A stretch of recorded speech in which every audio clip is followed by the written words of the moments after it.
Welcome into Chicago Bears Now. Harrison Graham here with you with some Bears news and rumors. We get to a coaching hire, plus the Bears have signed a player to a futures deal, but kind of wanted to dive into this a little bit. The Dolphins are cutting Raheem Mostert plus two more players, and wanted to spend some time on Mostert as the running back position is one that the Bears could look to target this offseason. So stay tuned for that. We'll dive into that in just a second. But guys, we are literally knocking on the door here. 29 subscribers away from 117,000 on the channel.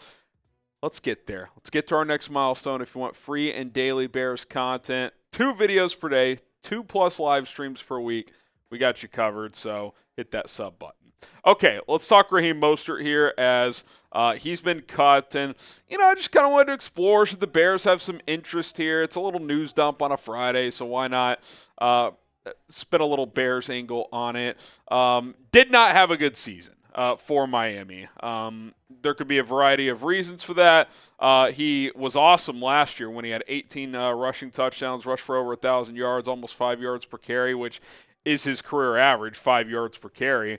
This year, just plummeted. 3.3 yards per carry, had a couple of really untimely fumbles, and I think he kind of fell out of favor there in Miami. And, it just got me kind of thinking, is Raheem Mostert washed? Was it injuries? Because he did deal with some things this past year. I actually talked to our old pal Rolly, who hosts our Dolphins channel. He did say he was battling through some stuff this year, so I kind of looked into it, and I found this Barry Jackson tweet, who's been covering the Dolphins for a long time. And late in the season, Raheem Mostert told the media that he had a fractured sternum, throughout most of the year, which A, sounds extremely painful, and B, probably pretty difficult to play with at the running back position. He also had a chest injury early in the season as well. So I do think it's pretty clear that he was dealing with various ailments. You don't go from 4.8 yards per carry to 3.3 without something, right? I mean, obviously you could decline as a player,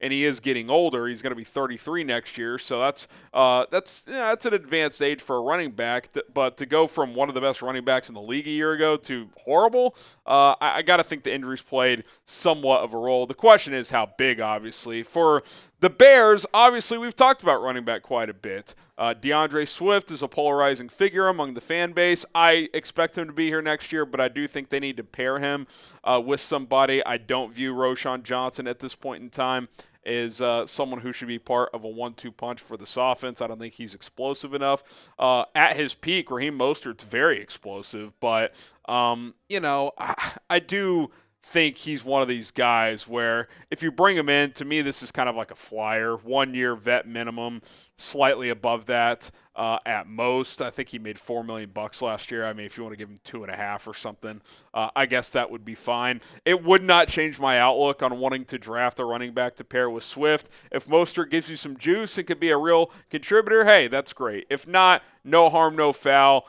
He's probably at the near end of his career anyway, set to be 33 years old, which, again, is well beyond the halfway point of really any NFL player, but especially a player at the running back position. But just a year ago, he had a monster season, so I do wonder if there's something left in the tank. What say you? Should the Bears sign Raheem Mostert? Type S for sign or P for pass.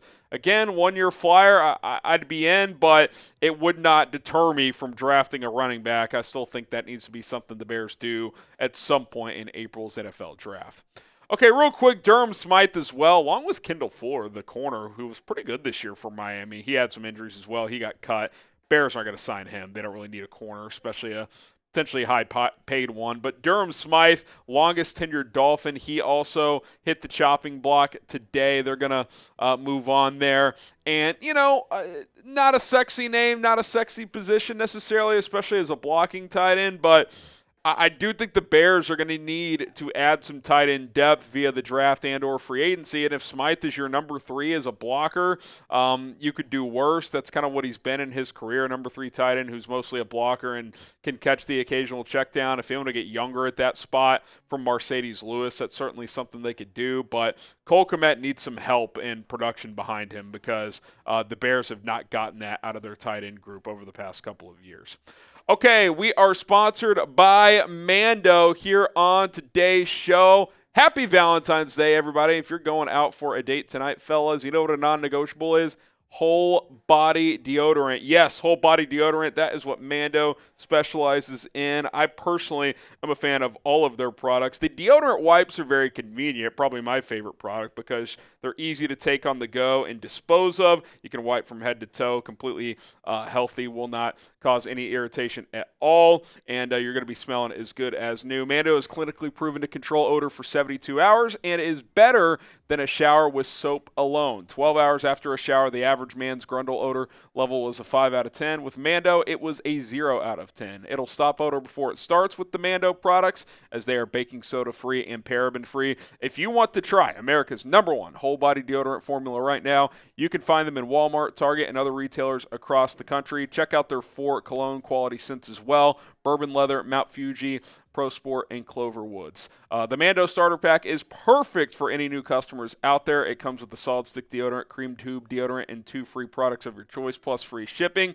And that is the deal we're offering for you. $5 off the starter pack with code CHAT. That equates to over 40% off of the starter pack. That's code CHAT at shopmando.com, SHOP Mando.com. Please support our show and tell them that we sent you. Use code CHAT to get north of 40% off of the starter pack. Okay, Ian Cunningham put a short out on this earlier on the channel.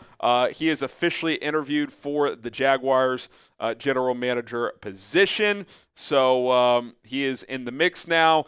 We knew this interview was coming, but now it has come and gone. Jags put out a tweet earlier today. I think they've interviewed like 7 or 8 guys this week, and the reports this week were that the Jags want to get someone in place by next week because the week after that, the NFL Combine's here. So they're kind of up against the clock. I mean, you know, teams are putting their big boards together, and obviously the Jags have scouts from their prior staff and all that are constantly working. That's kind of how it works. Even when you fire GM, et cetera, the scouts continue to work through the next draft. Even if they ultimately do get let go. But they got to get a GM in place to work with Liam Cohen and kind of have a direction of what type of player they want to draft. They do have a top 5 pick. So now we wait and see. We know what's at stake. If Ian Cunningham gets that job, the Bears get a 3rd-round comp pick this year and next year. If not, Ryan Poles' right-hand man is back. I don't think there's a bad scenario here. I would like to get those picks, but if it doesn't happen, Cunningham stays in the building and is a part of this regime for at least another year.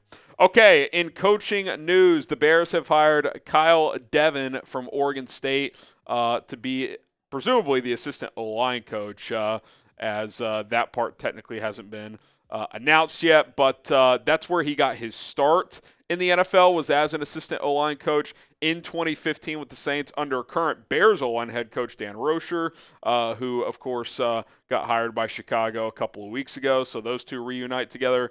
Since then, he's bounced around the college game: Ball State, Arizona, Michigan, Colorado, Charlotte, and Oregon State, mostly as an O-line coach, other than that 1 year with Michigan where he served as an analyst. He also played the position for 5 years in the NFL. And I think an interesting nugget here is Roushar is 64 years old. Devan is 40. Could this be a situation where Roushar does this for 2 or 3 years and then kind of hands it off, like retires, and Devan takes over? That could certainly be a possibility, as he's already built up a decent little resume here. A couple years in the NFL as an assistant O-line coach. He could be in line to be the permanent guy long term. So we'll see if that's a possibility. Also, Gary Ross, who's had a few scoops this offseason on Bears Twitter, he threw this out there that Anthony Blevins has been named the assistant special teams coach. Haven't seen an official reporter put that out there, but Gary's been on top of the stuff. He was actually on the Dan Roushar hire early, so assuming this is right, the Bears have an assistant O-line coach, assistant special teams coach, and now, we're at the tail end. They might need one more secondary coach, and then this staff is pretty much completely filled for Ben Johnson for the 2025 NFL season. Who is your favorite assistant coach on this 2025 Bears coaching staff? Coordinators don't count. You have to pick a position coach or just someone who's not one of the 3 coordinators. If you have a name, drop him down in the comments below. And then one more news item that just came in right before we started to film. The Bears have signed linebacker Swayze Bozeman. Zach Pearson, Brad Biggs, others tweeting this out. Undrafted free agent a year ago, was on the Chiefs practice squad, played in 3 games this year. So this presumably is a futures deal with the Chiefs and Eagles playing in the Super Bowl. Players who are on their practice squad can now sign futures deals with other teams, and Bozeman has now signed with the Chicago Bears. All right, that's going to do it for this edition of Chicago Bears Now. Happy Valentine's Day, everybody. Appreciate you guys showing love on this channel. Be safe out there tonight if you're going out for a date night or whatever the case may be, and we will see you guys soon. Have a good weekend.